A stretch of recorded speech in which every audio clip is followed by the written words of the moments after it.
Alright, Jared, here we are on Masonic View. This is a great street. As far as location goes, this is certainly ideal for Delray or Rosemont. You have the King Street Metro just down here, about 6 blocks. Next door you have a couple friends of mine that have been walking to the Metro for the last 14 years. The Mount Vernon Avenue is just back off in that direction. Probably about a 10-minute walk, so everything's pretty close. Pretty decent landscaping here. I'd say the exterior is in pretty decent shape. Just some minor trim work would be definitely in order, but not bad. And maybe a pressure wash. I don't know how well you can see that, but there's just kind of a little bit of coloring there. Yeah, this hasn't been pressure washed in some time. It does have the older windows. The floors look like they're in pretty good shape throughout. Could probably use a refinish. They've obviously had a dog in the house where it's worn there. But I bet you could get a sand these and put a nice stain on them as well. You have the radiator heating. Pine floors? No, those aren't pine. Those are probably maple. Oh, and for scale, Jared, this is not tall enough. Yeah, these actually has. There we go. That's probably a better view. Pretty tall ceilings. Gosh, I would say 9-foot ceilings. So this actually is a pretty good sized room. It has a really good feel to it with such high ceilings and nice built-ins there. A nice bay window here as well. Good size formal dining. There you see where the central air is coming in, right in that little tube there. And then another radiator. Oh yeah, I forgot.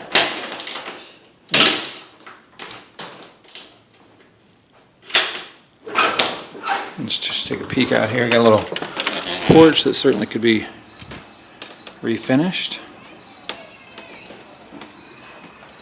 and enclosed. Looks like a newer air handler down there.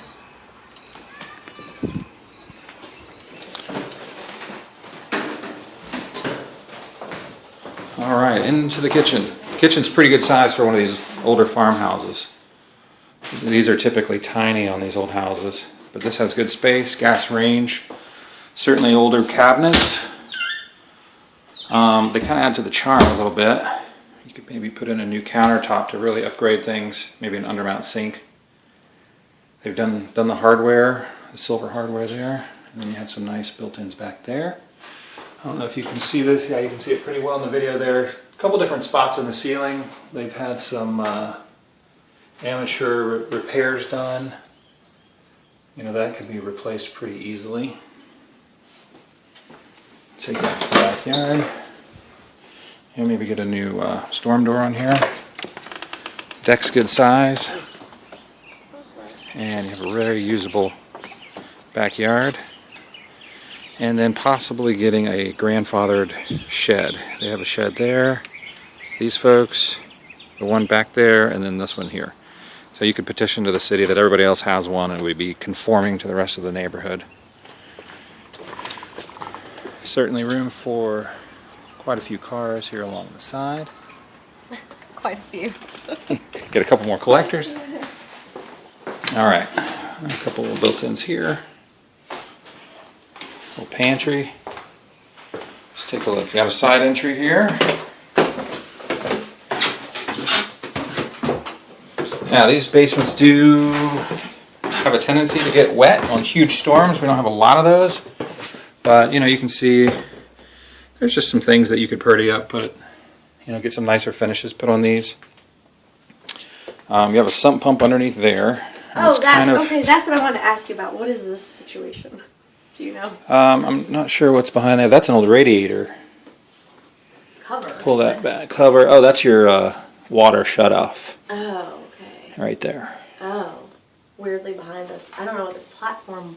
Well, that's because there's a sump pump lid under there, and that just kind of covers it up. So you could probably get something a little nicer than that to cover that up. Just some fresh paint down here would work wonders. This is actually a very nice full bath they have, minus the dirty shower bottom, but you can get a new insert for right there. They're using it. So. Yeah, I mean it has the rough ceiling, but kind of goes with the basement. Yeah. Can you finish a rough ceiling? Yeah, it brings it down about 1.5 or 2 inches, unless you have like pipes like this, where it's going to bring it down even further, or you could box these out. Gotcha. But this certainly could be kind of a man cave room, or you could make it, it does have some nice natural light coming in. Mm-hmm. Make this into a nice guest space, and they'd have their own bathroom down here. Yeah. And then these close to partition this section off. This is just your boiler. You got some storage back here. A humongous hot water heater. He's got tons of tools. Washer, dryer, basin. Nice little workroom. Again, you could get something put on the walls, add a French drain later on if you needed that to kind of get rid of some of the moisture.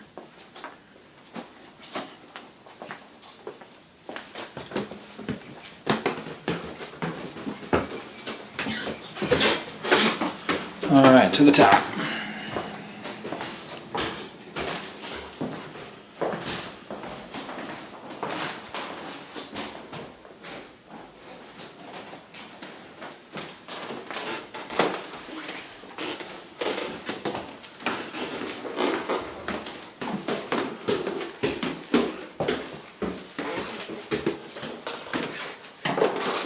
Alright, kind of a small landing here at the top of the stairs.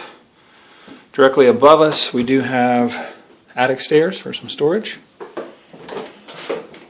Full bath. It's been renovated somewhat recently. Nice looking tile. Linens. Kind of a lower end vanity, but it certainly works.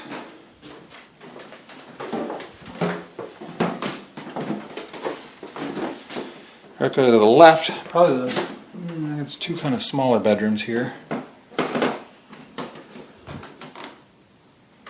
Oh, there is where did that door go out to? Nothing? That goes on top of that porch. Oh. It's probably not fit for people to go hang out there right now. Yeah. Certainly no railings. I guess this would be the master.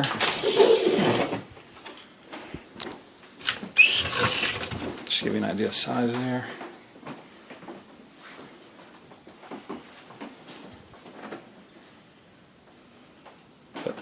Once again, we have high ceilings, horrible colors.